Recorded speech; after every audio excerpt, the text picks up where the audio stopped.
Hi everyone, నేను మీ doctor Ujwal Gajula, consultant gastroenterologist and liver specialist from Prime gastro liver clinic Kompally. ఈరోజు మనం ulcerative colitis అనగా తెలుగులో దాన్ని పెద్ద పేగుకి పూత వ్యాధి అంటాము. ఇది ముఖ్యంగా ఈ మధ్య కాలంలో మనము ఎక్కువ మంది, ముఖ్యంగా పిల్లల్లో, ఈవెన్ పెద్దవాళ్ళల్లో రెగ్యులర్గా ఈ వ్యాధిని చూస్తున్నాం. అసలు అల్సరేటివ్ కోలైటిస్ అంటే ఏమిటి?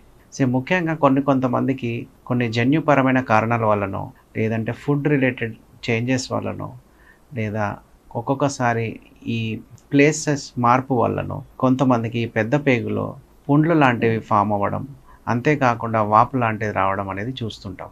ఇవి వచ్చిన తర్వాత వ్యాధి లక్షణాలు ముఖ్యంగా మోషన్లో భరించరాని నొప్పి అండ్ అంతేకాకుండా బ్లడ్ మోషన్స్ రావడం, కొంతమందికి ఈ మోషన్స్తో పాటు ఫీవర్ అంటే జ్వరం రావడం అండ్ భరించరాని కడుపు నొప్పి అండ్ ప్రతిసారి తినగానే మోషన్స్ వెళ్ళడం అలాంటిది, ఇలాంటి వ్యాధి లక్షణాలతో మనం అల్సరేటివ్ కోలైటిస్ పేషెంట్ని చూస్తుంటాం. సో ఇలాంటి లక్షణాలు వచ్చినట్టయితే ఇమీడియట్గా గ్యాస్ట్రెంట్రాలజిస్ట్ని కన్సల్ట్ అయ్యి, ముఖ్యంగా ఈ పెద్ద పేగుని కెమెరా ద్వారా అంటే కొలనోస్కోపీ అనే పద్ధతి ద్వారా చూసినట్టయితే ఈ పేగు లోపల అల్సర్స్ ఫామ్ అయ్యే దగ్గర నుంచి మనం శాంపుల్స్ అంటే బయాప్సీ చేసి వ్యాధి నిర్ధారణ చేస్తాం. ఈ అల్సరేటివ్ కోలైటిస్ వచ్చిన పేషెంట్స్కి ఇది ముఖ్యంగా ఓన్లీ పెద్ద పేగు మాత్రమే ఇన్వాల్వ్ అవుతుంది. ఈ అల్సర్స్ హీల్ అవ్వడం కోసం ముఖ్యంగా డైట్ చేంజెస్, అంతేకాకుండా రెగ్యులర్గా మెడిసిన్స్ అనేటివి కంపల్సరీగా తీసుకోవాల్సి ఉంటుంది. సో ముఖ్యంగా డైట్లో ఎస్పెషల్లీ మిల్క్ ప్రోడక్ట్స్ని ఆపేయమని,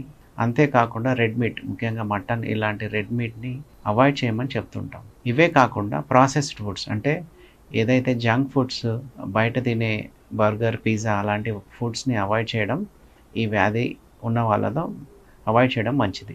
అంతేకాకుండా మెడిసిన్స్, ముఖ్యంగా ఇమ్యూనిటీ డౌన్ చేసే మెడిసిన్స్ కొంతమందికి స్టీరాయిడ్స్ కానీ, అంతేకాకుండా ఈ ఇన్ఫ్లమేషన్ ఏదైతే పేగు పూత వ్యాధిని తగ్గడానికి యాంటీ ఇన్ఫ్లమేటరీ మెడిసిన్స్ మిసాలమిన్ అనే ఒక టాబ్లెట్స్ని ఇస్తుంటాం. ఒకవేళ ఈ మెడిసిన్స్ ద్వారా తగ్గనట్టయితే ఒక్కొక్కసారి ఇమ్యూనోమాడ్యులేటర్స్ అంటే కొన్ని కాస్ట్లీ ఇంజెక్షన్స్ ద్వారా ఈ ఇన్ఫ్లమేషన్ని తగ్గించడానికి మనం ఈ అల్సరేటివ్ కోలైటిస్ తగ్గించడానికి ఈ మెడిసిన్స్ వాడుతూ ఉంటాం. సో ఫ్రెండ్స్, ఎవరికైతే మోషన్లో బ్లడ్ మోషన్స్ రావడం, నెంబర్ ఆఫ్ టైమ్స్ మోషన్స్ వెళ్ళడం, అంతేకాకుండా జ్వరం, కడుపు నొప్పి ఇలాంటి ఇబ్బందులతో వచ్చినట్టయితే ఇమీడియట్గా గ్యాస్ట్రెంట్రాలజిస్ట్ని కన్సల్ట్ అయ్యి, ఒకవేళ వాళ్ళకి అల్సరేటివ్ కోలైటిస్ ఉందా లేదా అనేది కన్ఫర్మ్ చేసుకొని దాని తగ్గట్టు ట్రీట్మెంట్ తీసుకోవాలి.